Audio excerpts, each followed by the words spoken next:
Good evening class. Last class के अंदर क्या डिस्कस कर रहा था? जो लास्ट टॉपिक हमने डिस्कस कर रहा था, classification of solutions on the basis of physical state of solvent. अगर सॉल्वेंट सॉलिड होगा तो ऐसे सॉल्यूशंस को हम लोग बोलेंगे सॉलिड सॉल्यूशंस। अगर सॉल्वेंट लिक्विड होगा तो ऐसे सॉल्यूशंस को बोलेंगे हम लिक्विड सॉल्यूशन। अगर सॉल्वेंट गैस होगा तो ऐसे सॉल्यूशंस को हम लोग बोलेंगे गैसियस सॉल्यूशन। ये हमने देख लिया था। अब हम आगे बढ़ते हैं। लिखो concentrated solution and dilute solution. concentrated solution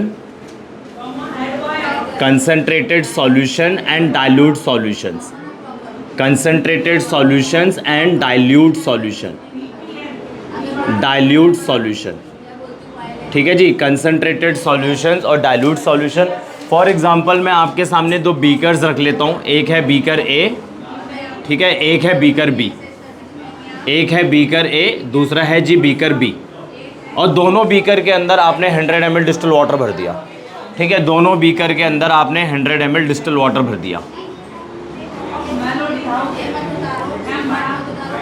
ठीक है जी, दोनों बीकर के अंदर आपने 100 ml डिस्टिल वाटर भर दिया। 100 ml डिस्टिल्ड वाटर। ठीक है, एक में आपने ऐड करा 50 ग्राम का शुगर, दूसरे में आपने ऐड कर दिया 5 ग्राम का शुगर। ठीक है, फिलहाल तो ये दो बीकर्स ऐसे हैं जिसके अंदर मैंने एक में 50 ग्राम की शुगर ऐड करी है, एक में मैंने 5 ग्राम की शुगर ऐड करी है। अगर मैं आपको आइडेंटिफाई करने के लिए बोलूँ, मतलब मैं आपको नहीं बताता कि किस बीकर के अंदर मैंने 50 ग्राम की शुगर ऐड करी है, किस बीकर के अंदर मैंने 5 ग्राम की शुगर ऐड करी है, मैं आपको नहीं बताता। आपको बोलूँगा खुद से आइडेंटिफाई करके बताओ। बस दो बीकर रख दूँगा आपके सामने, कैसे करोगे आइडेंटिफाई? टेस्ट कर लोगे, है ना, टेस्ट कर लोगे। जिस बीकर के अंदर शुगर का अमाउंट ज़्यादा होगा वो ज़्यादा मीठा होगा, जिस बीकर के अंदर शुगर का अमाउंट कम होगा वो कम मीठा होगा। सॉल्यूट किसे बोलते हैं? जिसे ऐड करते हैं। सॉल्वेंट किसे बोलते हैं? जिसके अंदर ऐड करते हैं। तो एक बात बताओ, दोनों बीकर के अंदर सॉल्वेंट का अमाउंट तो फिक्स्ड है, तो किस में सॉल्यूट का अमाउंट ज़्यादा है, इसमें या इसमें? ए के अंदर ना। तो ऐसे सॉल्यूशंस जिनमें सॉल्यूट का अमाउंट ज़्यादा होता है उन्हें हम बोलते हैं कंसनट्रेटेड सॉल्यूशन। तो ये आपका है कंसनट्रेटेड सॉल्यूशन। और ऐसे सॉल्यूशन जिनके अंदर सॉल्यूट का अमाउंट कम है इन्हें हम बोलते हैं डाइल्यूट सॉल्यूशन। ठीक, इतना क्लियर हो गया? चलो फॉर एग्जांपल मैं आपको कोई दूसरे सॉल्यूशन ले लेते हैं, दूसरे केमिकल्स के सॉल्यूशन ले लेते हैं और आपको बोलता हूँ आइडेंटिफाई करो कि कौन सा सॉल्यूशन, आई मीन कौन सा बीकर कंसनट्रेटेड है, कौन सा बीकर डाइल्यूट है। क्या करोगे? केमिकल बदल दिया, वेट करोगे, केमिकल बदल लिया। पीएच, तो पीएच तो हम एसिड्स के लिए यूज़ करते हैं ना। मैंने तो ऐसा कुछ बोला ही नहीं है। तो एक जिसका वेट ज़्यादा हो उसकी कॉन्सेंट्रेशन ज़्यादा होगी। ठीक है, सॉल्वेंट का अमाउंट सेम है। मान लो आपने दो डिफरेंट पहले आपने सॉल्यूशन प्रिपेयर कर लिया। चलो, आपका पॉइंट बड़ा अच्छा बोला आपने कि सर इधर तो हमने 100 ml बीकर ले रखा है, सॉरी 100 ml डिस्टिल वाटर ले रखा है। आपने बोला सर शुगर का अमाउंट इधर ज़्यादा है, इधर शुगर का अमाउंट कम है, तो वेट में डिफरेंस आ जाएगा। अब मैं आपको कह रहा हूँ कि मैं दो सॉल्यूशंस आपको दे रहा हूँ, एक कंसनट्रेटेड है, एक डाइल्यूट है। दोनों का वॉल्यूम मैंने 100 ml रखा हुआ है। अब आप आइडेंटिफाई करो। पॉइंट समझ गए? ये तो क्या था, 100 ml डिस्टिल वाटर लिया, 100 ml डिस्टिल वाटर लिया, इधर शुगर का अमाउंट ज़्यादा कर दिया, इधर शुगर का अमाउंट कम कर दिया। तो आपने एक वेट वाला पॉइंट पिक कर लिया जो अच्छा लगा मेरे को। मैं अब आपके सामने क्वेश्चन को दूसरी तरीके से फ्रेम कर देता हूँ। कंसनट्रेटेड सॉल्यूशन है, डाइल्यूट सॉल्यूशन है, आपके सामने रख दिया, दोनों का वॉल्यूम बराबर है। पहले सॉल्यूशन मैंने कहा साइड में बना लिया, ठीक है, और आपके सामने दो बीकर्स में 100 ml फिल करके रख लिया। अब आप आइडेंटिफाई करो कि कैसे, which one is concentrated and which one is dilute. Colour, मैंने कोई ऐसा तो कलर्ड कंपाउंड तो बताया नहीं। वैसे कलर वाला भी ठीक है, भाई जिसके अंदर सॉल्यूट का अमाउंट ज़्यादा होगा उसका कलर ज़्यादा इंटेंस होगा, जिसमें सॉल्यूट का अमाउंट कम होगा उसका कलर लेस इंटेंस होगा। भाई हमारे पास ऐसे केमिकल्स भी होते हैं ना जो वाटर लाइक होते हैं, आई मीन जिनका सॉल्यूशन वाटर लाइक होता है। कैल्शियम क्लोराइड ले लो, आप कैल्शियम क्लोराइड ले लो, एक कंसनट्रेटेड सॉल्यूशन बना दिया कैल्शियम क्लोराइड का, दूसरा डाइल्यूट बना दिया। आपको बोल रहा हूँ आइडेंटिफाई करो। मैं आपको बता नहीं रहा किस बीकर के अंदर कंसनट्रेटेड है, किस बीकर के अंदर डाइल्यूट है। तो टेस्ट करके पता लगा पाओगे? मतलब आपने जो मैं सुनना चाहता था उसको छोड़ के सारे दे दिए, डिफरेंट डिफरेंट वेरिएशंस में आंसर दिए, चलो बढ़िया है। बट आप केमिस्ट्री के अंदर सारे सॉल्यूशन को टेस्ट नहीं कर सकते। टेस्ट करोगे तो क्या होगा? क्या होगा? जीभ जल जाएगी। अबे भगवान को प्यारे हो सकते हो, ठीक है ना? तो अब क्या करें भाई? आपको एक पॉइंट तो समझ में आ गया ना, मेरा क्वेश्चन तो समझ में आ गया ना कि आप कंसंट्रेटेड सॉल्यूशन और डाइल्यूट सॉल्यूशन को टेस्ट करके आइडेंटिफाई नहीं कर सकते इन केमिस्ट्री, क्योंकि केमिस्ट्री के अंदर केमिकल्स यूज होते हैं and chemicals are poisonous in nature. तो क्या करेंगे? तो कुछ कॉन्सेंट्रेशन टर्म्स हम पढ़ेंगे, जिस तरीके से आप थर्मामीटर को यूज करते हो for the measurement of temperature, scooty चलाते हो स्पीडोमीटर चेक कर लेते हो स्पीड के लिए, है ना? उसी तरीके से कॉन्सेंट्रेशन टर्म्स हैं जिनकी हेल्प से आप आइडेंटिफाई करोगे किस सॉल्यूशन के अंदर सॉल्यूट की कंसंट्रेशन ज़्यादा है, किस सॉल्यूशन के अंदर सॉल्यूट की कंसंट्रेशन कम है। क्लियर हो गया? तो कंसंट्रेटेड सॉल्यूशन क्लियर हो गया, डाइल्यूट सॉल्यूशन क्लियर हो गया। कंसंट्रेटेड सॉल्यूशन किसे बोलते हैं? जिसमें सॉल्यूट का अमाउंट ज़्यादा होता है। डाइल्यूट सॉल्यूशन किसे बोलते हैं? जिसके अंदर सॉल्यूट का अमाउंट कम होता है।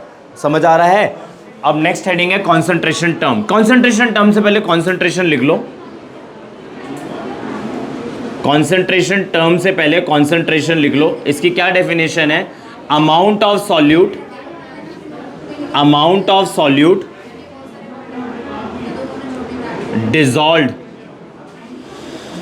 dissolved in fixed amount of solvent, amount of solvent या solution, amount of solvent या solution।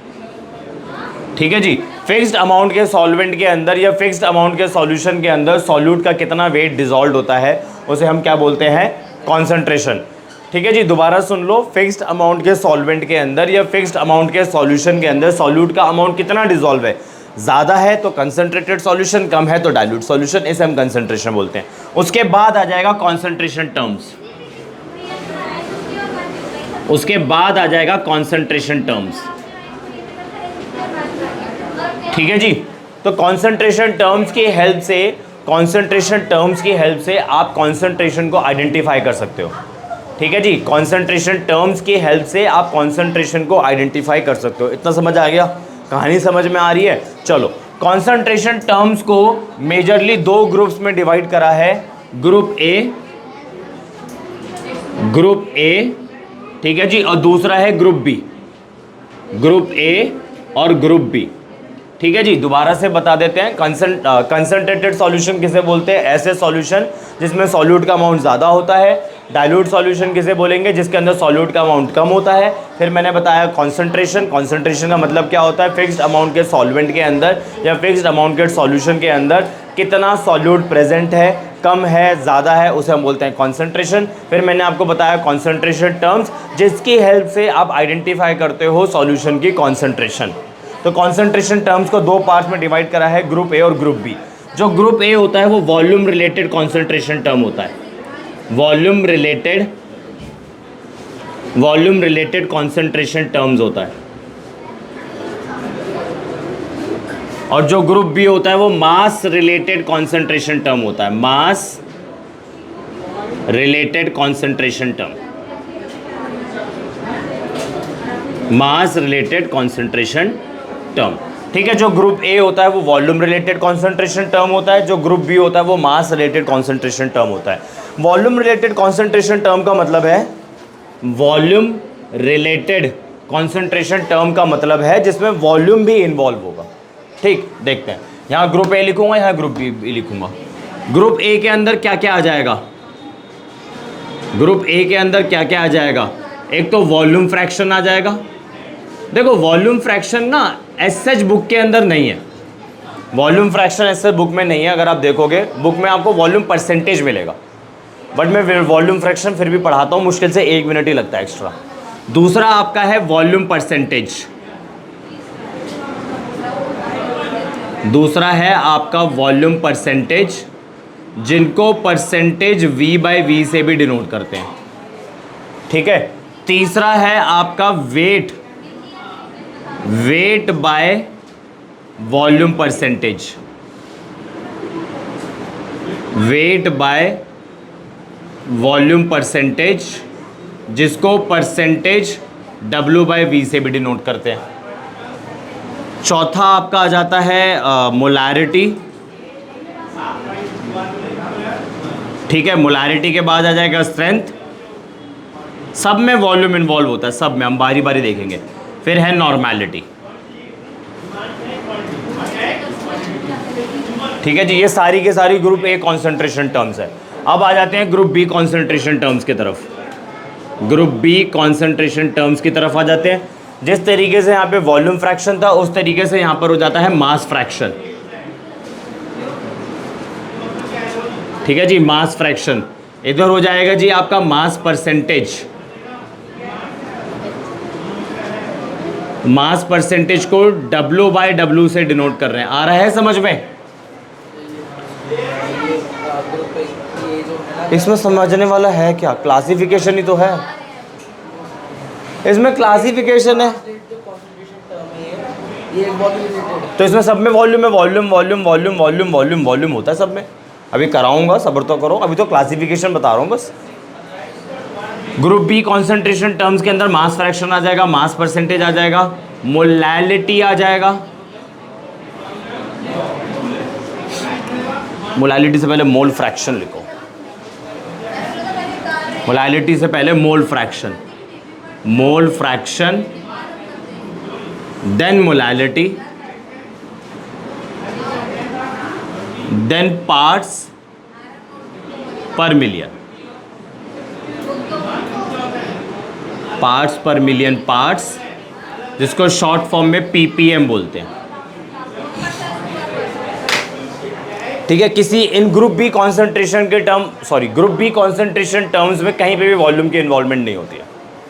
Group A concentration terms के अंदर वॉल्यूम की इन्वॉल्वमेंट होती है। अब आप बताएं, जैसे आप अभी गर्मी से यहाँ पे एंटर करे हो, तो थोड़ा इन्वायरमेंट यहाँ का टेम्परेचर थोड़ा लो है, तो क्या आपका मास बदल गया? नहीं बदला ना। यानी कि जो मास है वो टेम्परेचर पर डिपेंड नहीं करता। यानी कि जो ग्रुप बी की कॉन्सेंट्रेशन टर्म्स है वो टेम्परेचर इंडिपेंडेंट है। यानी कि ये इनकी वैल्यूज़ टेम्परेचर के साथ नहीं बदलेगी। ठीक है ना? तो ग्रुप बी कॉन्सेंट्रेशन टर्म, इसी के नीचे लिख रहा हूं टेम्परेचर इंडिपेंडेंट। Temperature independent. ठीक है, और जो वॉल्यूम होता है वो टेम्परेचर पे डिपेंड करता है। ठीक है, तो यानी कि ये टेम्परेचर डिपेंडेंट है, ये टेम्परेचर डिपेंडेंट है। ठीक है जी, फटाफट से एक बार देख लेते हैं अभी तक क्या क्या पढ़ लिया है। कॉन्सेंट्रेटेड सॉल्यूशन पढ़ लिया है, जिसके अंदर सॉल्यूट का अमाउंट ज़्यादा होता है। डाइल्यूट सॉल्यूशन, जिसके अंदर सॉल्यूट का अमाउंट कम होता है। देन कॉन्सेंट्रेशन 100 ml के सॉल्वेंट के अंदर या फिक्स्ड अमाउंट के सॉल्वेंट के अंदर या फिक्स्ड अमाउंट के सॉल्यूशन के अंदर सॉल्यूट का कितना अमाउंट प्रेजेंट है, उसे हम बोलते हैं कॉन्सेंट्रेशन। फिर हमने क्या पढ़ा? Concentration terms. Concentration terms are basically those terms with the help of which you expresses the concentration of the solution. concentration terms ऐसे formulas होते हैं जिनकी हेल्प से आप concentration को express करते हो solution की। ठीक, फिर concentration terms को दो पार्ट्स में डिवाइड करा, ग्रुप ए और group B. Group A concentration terms आपकी वॉल्यूम रिलेटेड कॉन्सेंट्रेशन टर्म्स होती है, ग्रुप बी आपकी मास रिलेटेड कॉन्सेंट्रेशन टर्म्स होती है। जो ग्रुप बी की कॉन्सेंट्रेशन टर्म्स होती है टेम्परेचर इंडिपेंडेंट होती है, और जो ग्रुप ए की कॉन्सेंट्रेशन टर्म्स होती है टेम्परेचर डिपेंडेंट होती है। ठीक, स्टार्ट करते हैं, यहाँ से स्टार्ट करते हैं। पहला हम पढ़ेंगे वॉल्यूम फ्रैक्शन, और बहुत सिंपल है। पहले एक बार सारी कॉन्सेंट्रेशन टर्म्स देख लेते हैं, फिर क्वेश्चन, फिर चैप्टर खत्म। ठीक है, वॉल्यूम फ्रैक्शन। ठीक है, याद है लास्ट क्लास के अंदर मैंने आपको बताया था representation of a component of a solution. ये सॉल्यूशन की तीसरी, सॉरी ये कॉन्सेंट्रेशन सॉल्यूशन वाले पार्ट की तीसरी क्लास है ना। ये दूसरी वहाँ हुई, पहली यहाँ स्टार्ट करी थी, तीसरी हुई ना। तो एक टॉपिक आपको कराया था representation of a solution, sorry representation of a components of a solution. अबे याद आ रहा है? पढ़ाई वढ़ाई करी तुम लोगों ने? पढ़ाई तो तुम करते नहीं हो। कोई नहीं बेटा, टेस्ट ज़्यादा दूर नहीं है, आप टेंशन ना लो। याद आया? सॉल्यूट और सॉल्वेंट। सॉल्यूट किसे बोलते हैं? जिसे ऐड करते हैं। भैया जी सॉल्यूशन के दो कंपोनेंट होते हैं, सॉल्यूशन के टोटल दो कंपोनेंट होते हैं, एक सॉल्यूट होता है और एक सॉल्वेंट होता है। सॉल्यूट किसे बोलते हैं? जिसे ऐड करते हैं। सॉल्वेंट किसे बोलते हैं? जिसके अंदर ऐड करते हैं। सॉल्यूट को B से रिप्रेजेंट करते हैं या 2 से रिप्रेजेंट करते हैं, सॉल्वेंट को A से रिप्रेजेंट करते हैं या 1 से रिप्रेजेंट करते हैं। तो मैं अब बड़ी बड़ी टर्म्स नहीं लिखूंगा यहाँ पर। मैं बार बार की आप लोगों को बोलता हूँ, हमें ये कोशिश करनी है कि क्वेश्चन के अंदर, question while solving question, while writing answer, कोशिश करो कम से कम लिखो और इंफॉर्मेटिव हो। ठीक है, जैसे कि मैंने आपको पहले ही बताया था binary solution. Binary solution is a 2 component solution, जिसमें एक सॉल्यूट होगा और एक सॉल्वेंट होगा, है ना, यही बताया था ना। और मैंने ये भी मार्क कर दिया था कि जितने भी आपके क्वेश्चन आने वाले हैं पेपर के अंदर सब बाइनरी सॉल्यूशन से होंगे। ये किसका वॉल्यूम है?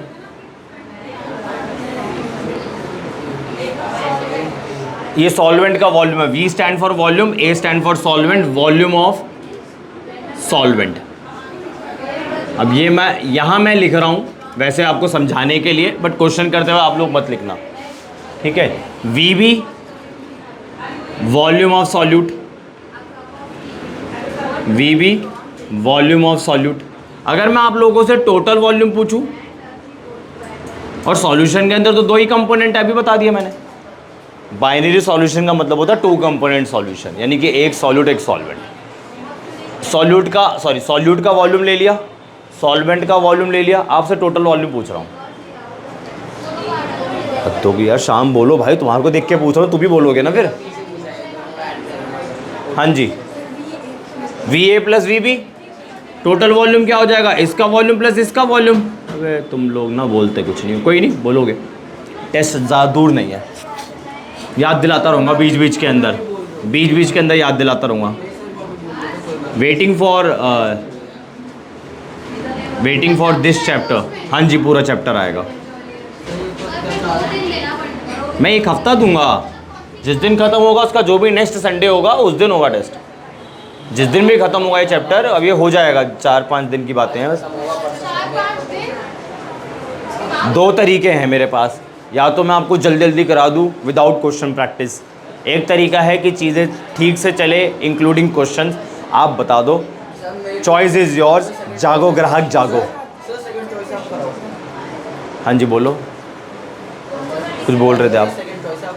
हाँ तो वो ये ना, आप वो ना, वो चैप्टर स्टार्ट होने की देर नहीं होती, दिमाग में पहला क्वेश्चन आता तो ख़त्म कब होगा ये, और फिर उसी में दूसरा क्वेश्चन भी टपक पड़े तो ख़त्म कब होगा, तो ये वाला कब शुरू होगा।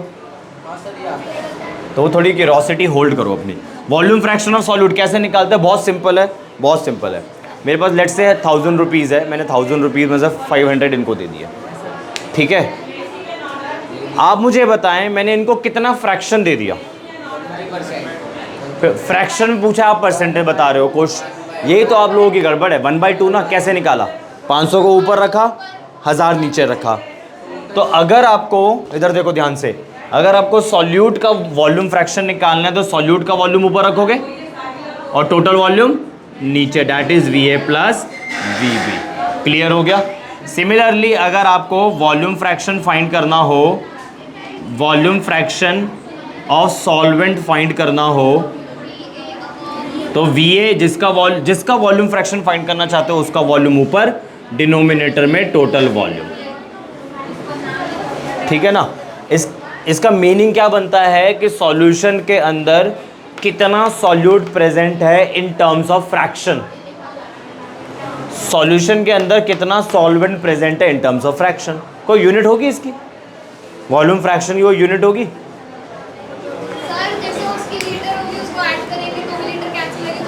कुछ भी यूनिट नहीं होगी ना। मान लो ये लीटर है, ये भी लीटर ही आएगा। लीटर प्लस लीटर की पावर 2 तो नहीं हो जाएगा, वो किसी डिफरेंट यूनिवर्स में होता होगा।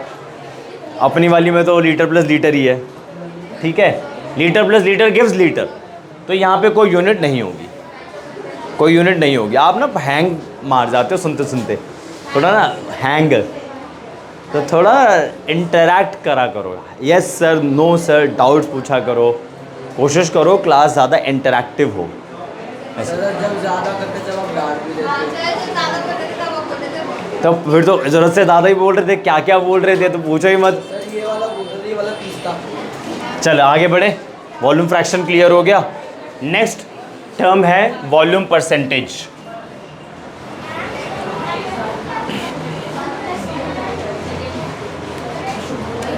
नेक्स्ट टर्म है वॉल्यूम परसेंटेज।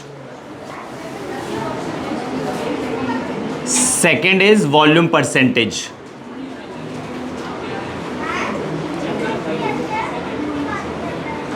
वॉल्यूम परसेंटेज, जिसको परसेंटेज V बाई वी से भी डिनोट करते हैं। एक चीज़ आप ध्यान रखना, डिनोमिनेटर वाला पोर्शन सॉल्यूशन के लिए होगा, ठीक है, और ऊपर वाला वैसे सॉल्यूट के लिए होता है। अगर क्वेश्चन में कुछ और बता दिया जाएगा तो उसके हिसाब से डेटा भी दिया जाएगा, उसके हिसाब से लैंग्वेज भी प्रोवाइड की जाएगी, ठीक है। वैसे ये सॉल्यूट के लिए होता है, इन जनरल सॉल्यूट के लिए होता है, बट ये सॉल्वेंट के लिए भी हो सकता है। तो मैंने इसीलिए ही बोला कि क्वेश्चन के अंदर आपको मेंशन कर दिया जाएगा या कोई लैंग्वेज प्रोवाइड कर दी जाएगी उससे रिलेटेड, ठीक है ना। तो एक बात बताओ, अगर मैं फ्रैक्शन को 100 से मल्टीप्लाई कर दूँ तो परसेंटेज बन जाएगा, है ना।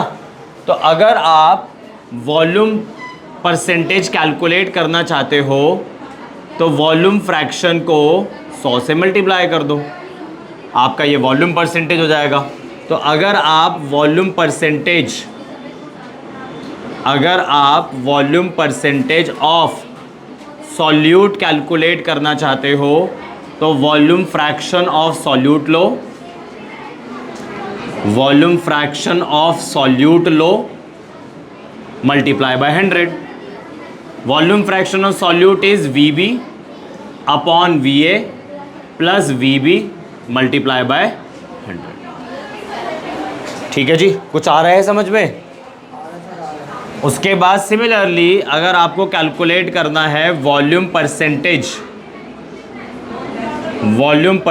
ऑफ सॉल्वेंट, अगर आपको कैलकुलेट करना है वॉल्यूम परसेंटेज ऑफ सॉल्वेंट तो कुछ नहीं है, वॉल्यूम फ्रैक्शन ऑफ सॉल्वेंट ले लो,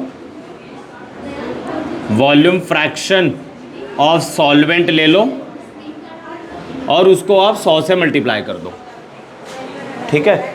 तो वॉल्यूम फ्रैक्शन ऑफ सॉल्वेंट आपके लेफ्ट हैंड साइड पे ही लिखा हुआ है, VA divided by VA plus VB into 100। कुछ आया समझ में? डेफिनेशन लिखो इसकी।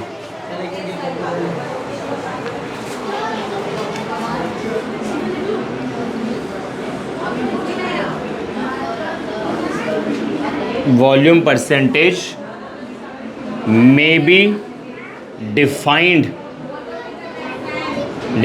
as the volume of solute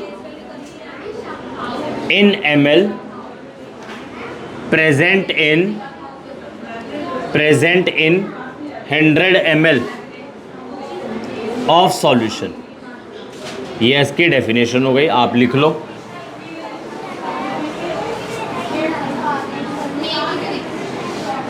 हाँ जी,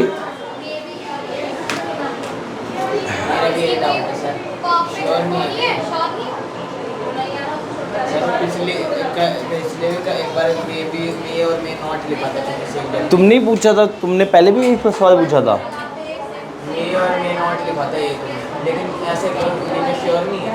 नहीं श्योर है, डेफिनेशन तो यही होती है, डेफिनेशन तो यही होती है इसकी।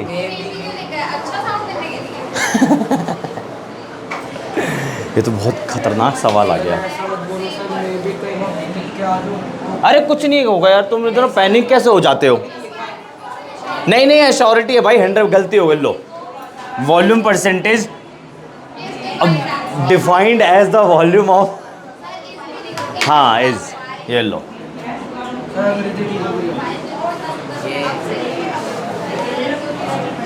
Good question.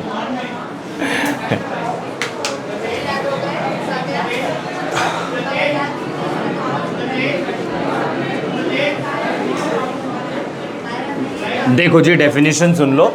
वॉल्यूम परसेंटेज की डेफिनेशन क्या होती है कि 100 ml के सॉल्यूशन के अंदर सॉल्यूट का कितना वॉल्यूम प्रेजेंट है उसे हम बोलते हैं वॉल्यूम परसेंटेज।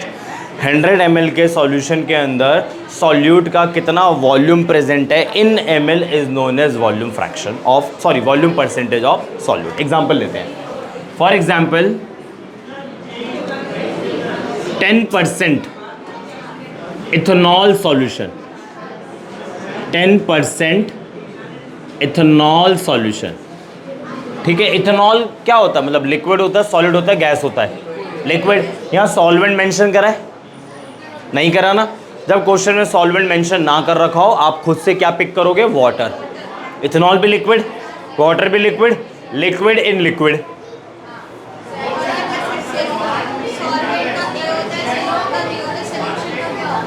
सॉल्यूशन में कुछ नहीं होता, बट हम सिंप्लिसिटी के लिए एस लिख लेते हैं, एस। हाँ ठीक है, मेरा क्वेश्चन वैसे कुछ और था, आपने कुछ और पूछ लिया। मेरा क्वेश्चन ये, मतलब क्वेश्चन ने एक नॉलेज आपको शेयर करी थी। इथेनॉल भी लिक्विड, यहाँ सॉल्वेंट मेंशन नहीं है, सॉल्यूशन बोल रखा है, यानी कि इथेनॉल को सॉल्वेंट में डाला गया होगा, बट सॉल्वेंट तो बताया ही नहीं ना। तो जब भी क्वेश्चन के अंदर सॉल्वेंट मेंशन ना हो, सॉल्वेंट खुद से ले लो वाटर, यानी कि इथेनॉल को उठा के किस में डाला है, पानी में डाला है। इथेनॉल खुद लिक्विड होता है, वाटर भी लिक्विड, यानी कौन सी कैटेगरी हो गई ये, लिक्विड इन लिक्विड की कैटेगरी हो गई, है ना। कैसे इसे, मतलब इसमें से इंफॉर्मेशन कैसे एक्सट्रैक्ट करेंगे, तो जब, हाँ एक चीज़ तो और लिखी नहीं मैंने, 10% इथेनॉल सॉल्यूशन बाय वॉल्यूम, या तो ऐसे लिखा होगा, ठीक है, या ऐसे लिखा होगा 30% V by V ethanol solution, sorry 10%, sorry 10% V by V ethanol solution. Question के अंदर इस तरीके से डेटा दे रखा होगा, तो दोनों का मतलब ही यही है, वॉल्यूम परसेंटेज दे रखा है ना। हम क्वेश्चंस करेंगे तो ये और क्लियर हो जाएगा, वैसे यही बता रहा हूँ आपको अप्लाई करना। तो जब भी आपको क्वेश्चंस के अंदर वॉल्यूम परसेंटेज दे रखा हो, आप खुद से लेट करोगे, let the volume of the solution be 100 ml, ठीक है, let the volume of the solution be 100 ml। भाई डेफिनेशन वहाँ लिखी हुई है ना, इधर देखो ना, डेफिनेशन भी वही लिखी हुई है कि 100 ml के सॉल्यूशन के अंदर सॉल्यूट का कितना वॉल्यूम प्रेजेंट है, तो वही तो करा मैंने, let the volume of the solution be 100 ml। जब सॉल्यूशन का वॉल्यूम 100 ml है, तो उसमें तो 10% इथेनॉल प्रेजेंट है, तो इथेनॉल का वॉल्यूम कितना हो जाएगा, है 10 ml। तो VB या V इथेनॉल कितना हो गया, 10 ml हो गया। तो अब पानी का वॉल्यूम कितना हो जाएगा, नहीं समझ आया। सॉल्यूशन का वॉल्यूम मैंने 100 ml मान लिया, क्वेश्चन में लिखा हुआ है 10% इथेनॉल सॉल्यूशन है, यानी कि सॉल्यूशन के अंदर 10% इथेनॉल है। तो जब सॉल्यूशन का वॉल्यूम आपने 100 ml मान लिया, तो इथेनॉल का वॉल्यूम कितना हो जाएगा, 100 का 10%, दैट इज 10 ml। तो वाटर का वॉल्यूम कितना हो गया, 90 ml। दोनों को ऐड करोगे, सॉल्यूशन बन जाना है। अच्छा ये डाइल्यूट है कंसनट्रेटेड है, डाइल्यूट है, सॉल्यूट का अमाउंट कम है, सॉल्वेंट का अमाउंट ज़्यादा है, ठीक है ना, क्लियर हो गया। आगे बढ़े, तो दो कॉन्सेंट्रेशन टर्म्स हमने देख लिया है, वॉल्यूम परसेंटेज देख लिया, वॉल्यूम फ्रैक्शन देख लिया।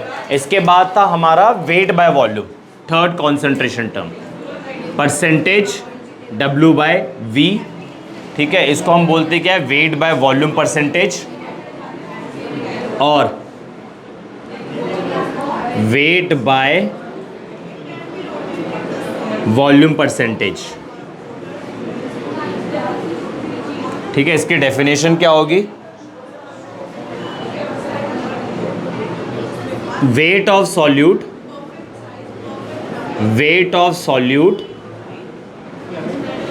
इन grams, weight of solute in grams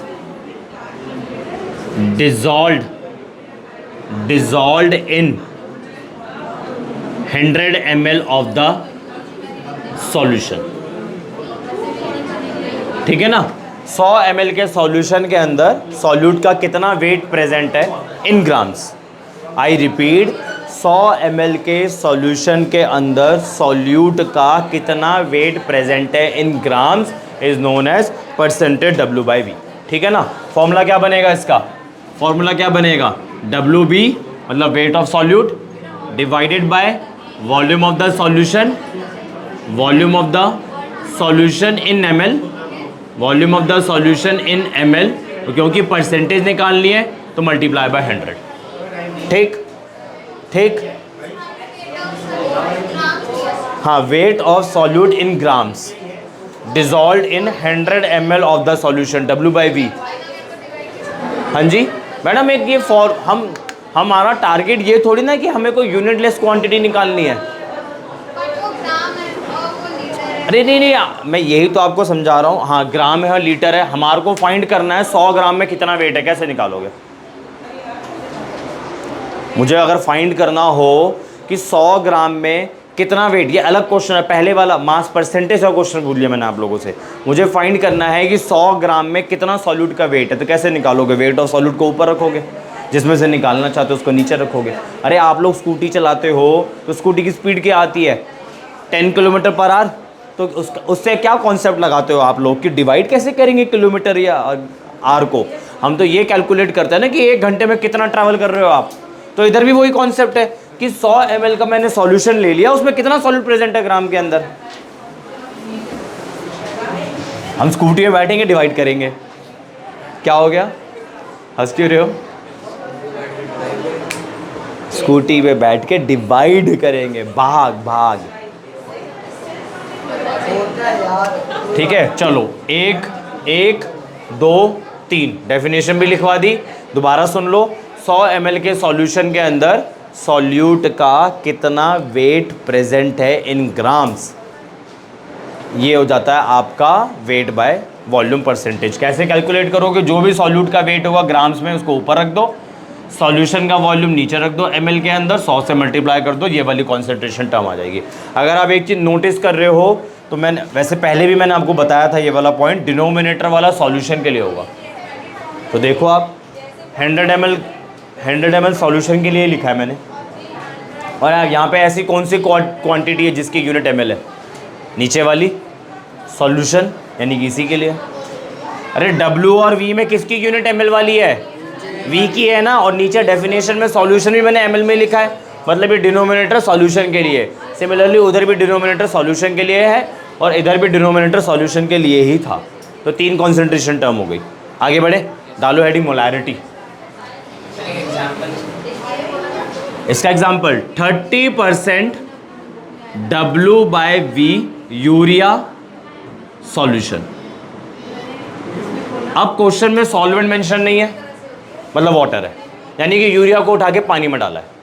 urea होता है सॉलिड में, वाइट कलर का कंपाउंड है, ऑर्गेनिक कंपाउंड है, सॉलिड स्टेट में एग्जिस्ट करता है, और उठा के उसको लिक्विड में डाल रहे हो आप, तो सॉलिड इन लिक्विड। ठीक है, यूरिया का फॉर्मूला मैं लिख देता हूं, NH2 C+O NH2। ठीक है जी, वाइट कलर का कंपाउंड है, वाइट कलर्ड सॉलिड। ठीक है जी, और पानी तो आपका लिक्विड है, तो ये कौन सी कैटेगरी हो गई, सॉलिड इन लिक्विड की कैटेगरी हो गई। तो इसको डिकोड कैसे करेंगे, इसको डिकोड करेंगे 100 ml ऑफ सॉल्यूशन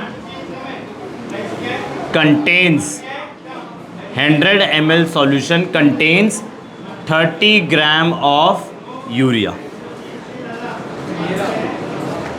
तो सॉल्यूट का वेट भी आ गया, सॉल्यूशन का वेट भी आ गया। तुमको समझ आ रहा है भाई। आगे बढ़े, नेक्स्ट हेडिंग इज मोलैरिटी। हाँ, और पेपर में एक क्वेश्चन है, मुझे बताना कि परसेंटेज क्वांटिटी यूरिया की यूरिन के अंदर, तो क्या है इसका आंसर। क्वेश्चन तो लाओ, डेटा तो लाओ। MCQ था, बस ये लिखा था कि परसेंटेज बतानी है यूरिया की। क्वेश्चन लाओ, फिर बात करेंगे। ठीक है सर, अगले क्लास में देखते हैं। चलो नेक्स्ट हेडिंग इज 1 2 3 4 मोलैरिटी।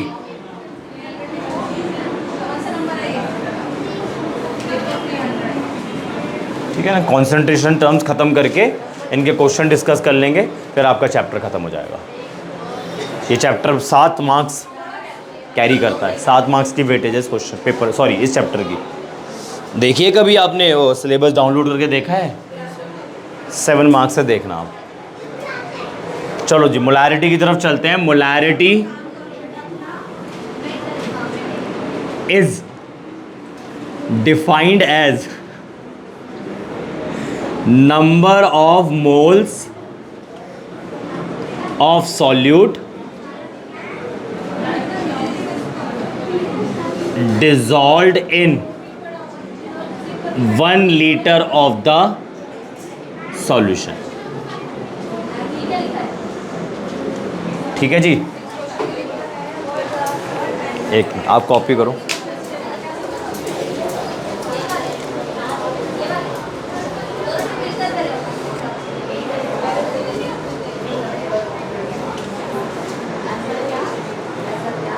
क्यों लीक होती है, समझ नहीं आता यार ये।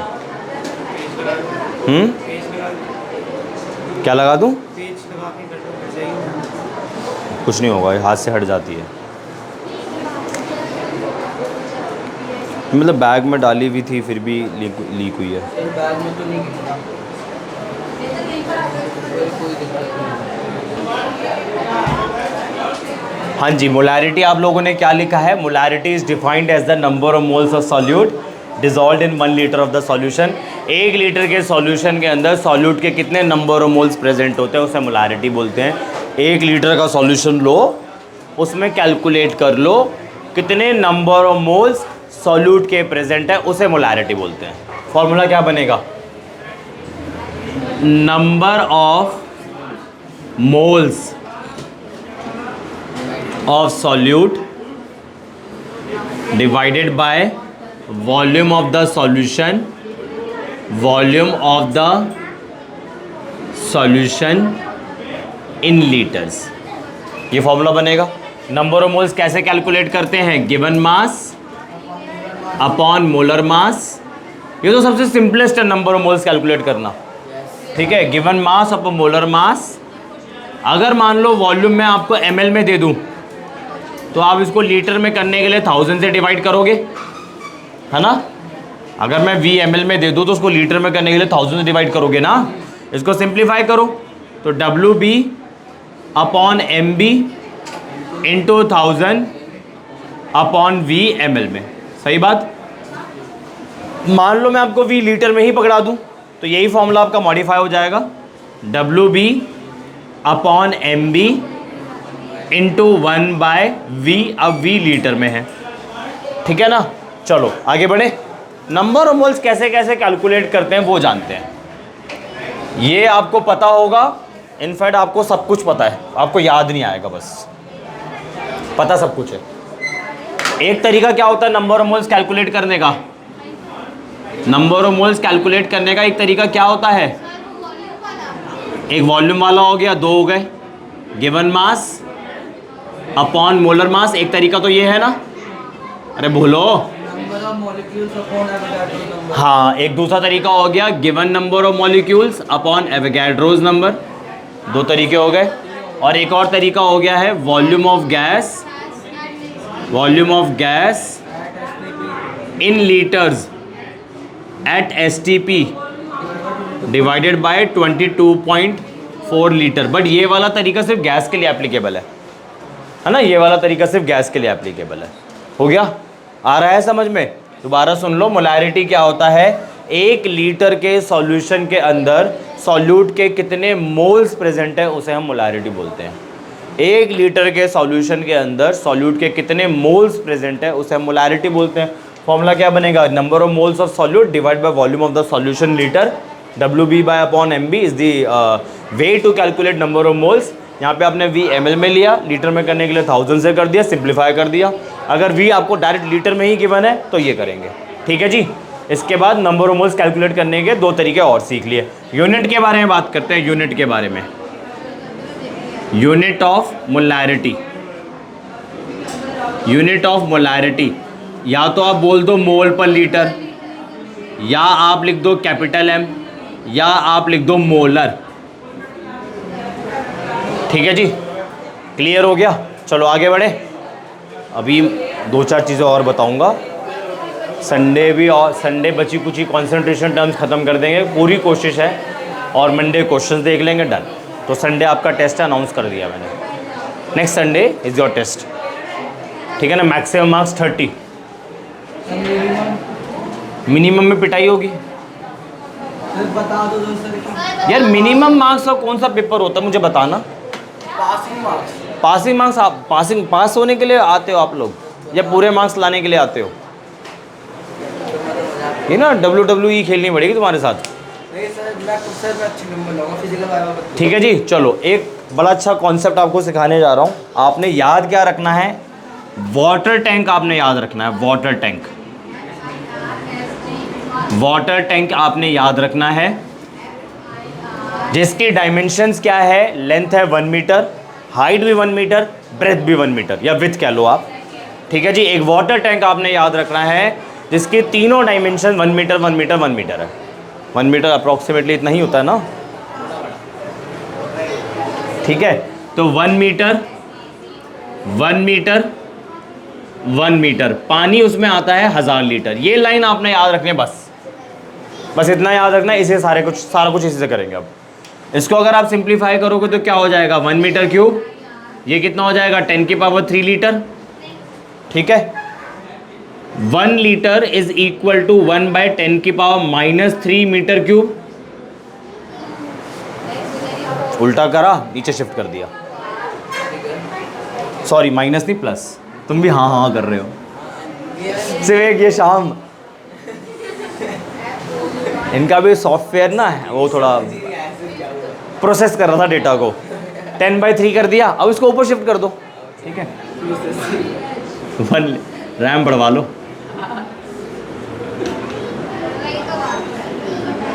याद रहेगा, ये वाला याद रहेगा। अब हमें पता है 1 मीटर कितने सेंटीमीटर के इक्वल होता है, 100 सेंटीमीटर के इक्वल होता है।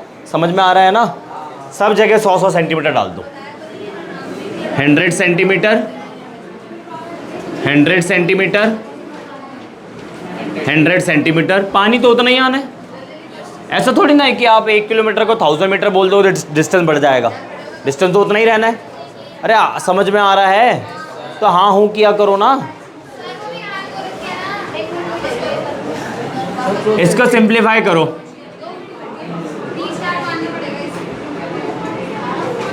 सही है। 3 सेंटीमीटर है, सेंटीमीटर क्यूब हो गया, 6 जीरो ले ली, और यहाँ हो गया 1000 लीटर। ठीक है, तो 3 जीरो को तो आप काट दो।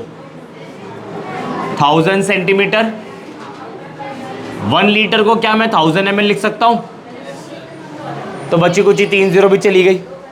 ठीक है जी, कैंसिल कैंसिल कैंसिल मार दिए। 1 centimetre cube is equal to 1 ml। दो रिलेशन याद हो गए। हमें पता है 1 metre is equal to 10 decimetre, deca मत बोल देना। ठीक है, अब ये वैल्यू पुट करो, 10 dm, 10 dm, डायरेक्ट मैसेज नहीं है ये, 10 dm। पानी उतना ही आना है, तुमको तो याद हो जाएगा ना, डीएम कर देना, डीएम कर देना। ठीक है, तो 1000 इधर हो जाएगा डीएम क्यूब 1000 लीटर। ठीक है, सारी जीरो कैंसिल कर दो, तो 1 decimetre cube is equal to 1 litre. आया समझ में? पेपर में भूल जाओ तो वाटर टैंक तो याद रखना ही है, बस इतना ही याद रखना, इससे आप बना सकते हो पेपर के अंदर। आगे बढ़े, डाइल्यूटिंग लॉ ऑफ डाइल्यूशन। हाँ उतारो ना, किसने मना करा है?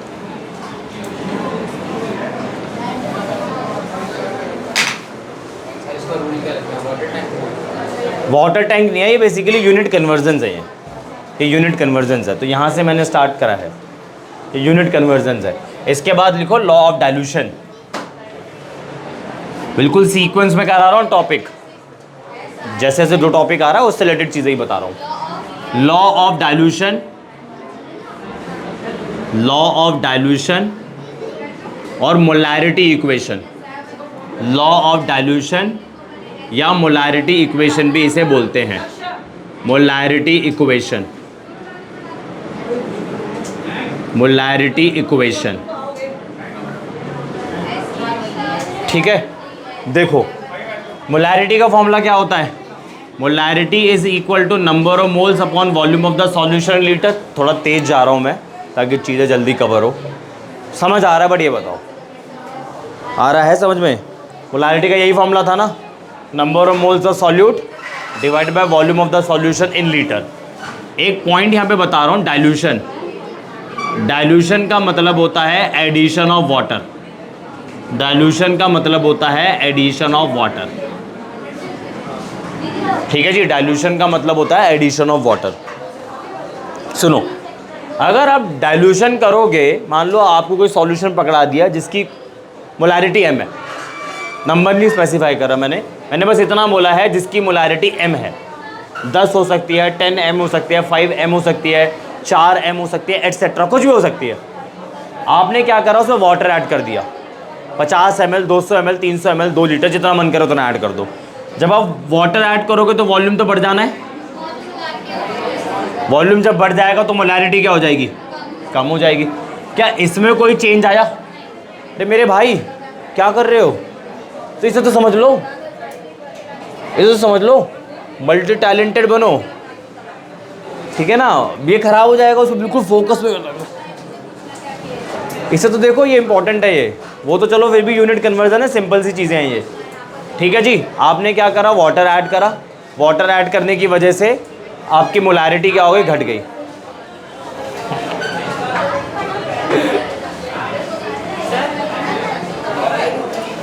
वो थोड़ी सी ना टेक्निकल एरर आ रहा है, तो आप कंटिन्यू करो, पढ़ते रहना, ठीक है।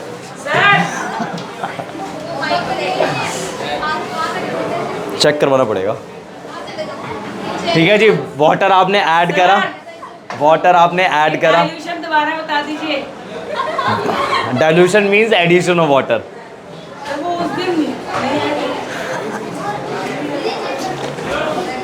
सर आज की क्लास हो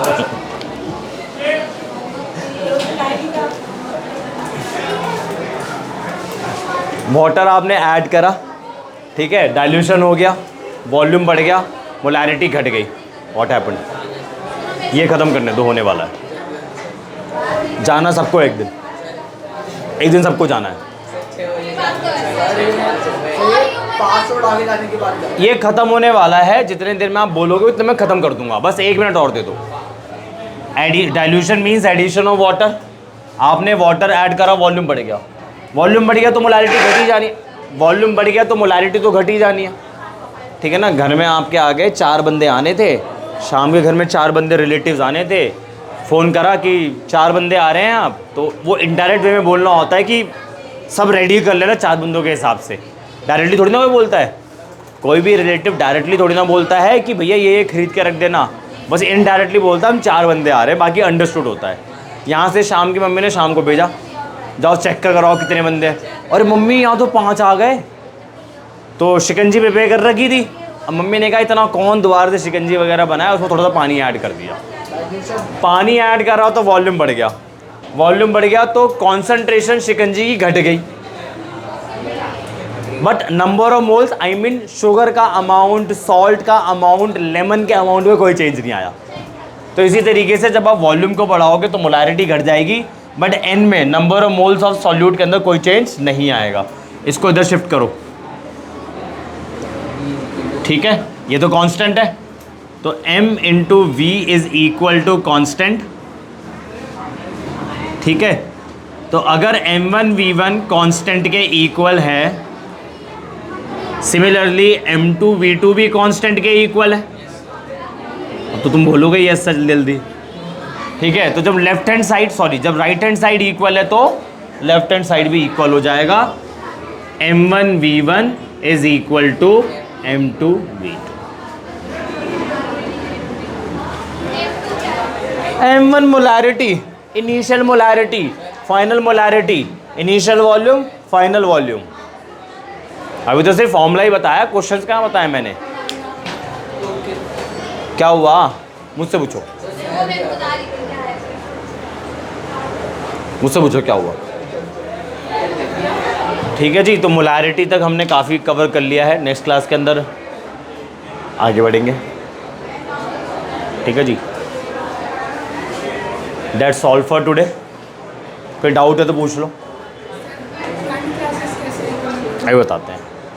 and for more chemistry related videos subscribe my channel. Thank you.